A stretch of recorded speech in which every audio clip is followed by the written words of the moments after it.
Slavery is not something that has been racially based. No. Ever.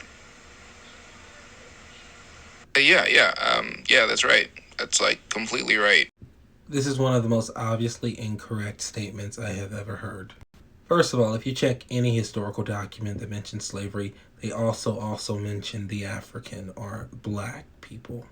From the Cornerstone speech, which was written by the Vice President of the Confederacy, where he specifically mentions that enslavement of the African is not immoral because it's their place, or Albert Pike's letters to the people of the northern states, where when he mentions slavery, he is specifically exclusively talking about the Negro.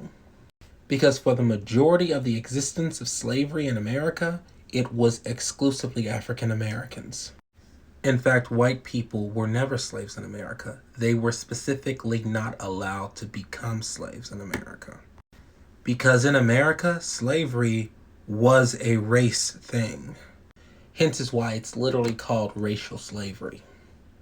In 1662, a child born to a slave mother is a slave. A child born to a free mother is free. Because all the slaves were black, this was put in place to ensure that the next generation of black people would also be slaves. In 1667, becoming baptized would no longer free a person from slavery. In Christianity, the justification for slavery has been for a long time that they aren't Christian.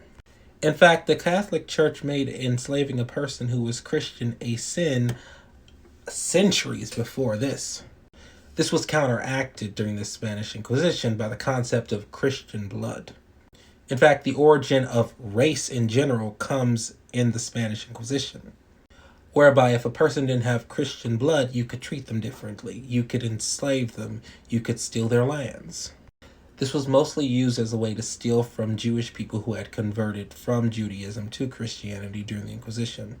But it was also used to discriminate against the North Africans in Spain after the Reconquista. But this law ensured that no black person could ever really be seen as a Christian according to America. In 1669, a slave master or a person acting under a slave master's order cannot be charged with murder for killing his slave, since the slave is his property. In 1670, no Indian or free Negro can purchase a Christian. You notice the steady implication is that no Negro can ever really be a Christian, because according to them, they lack the Christian blood that makes it okay to make them a slave.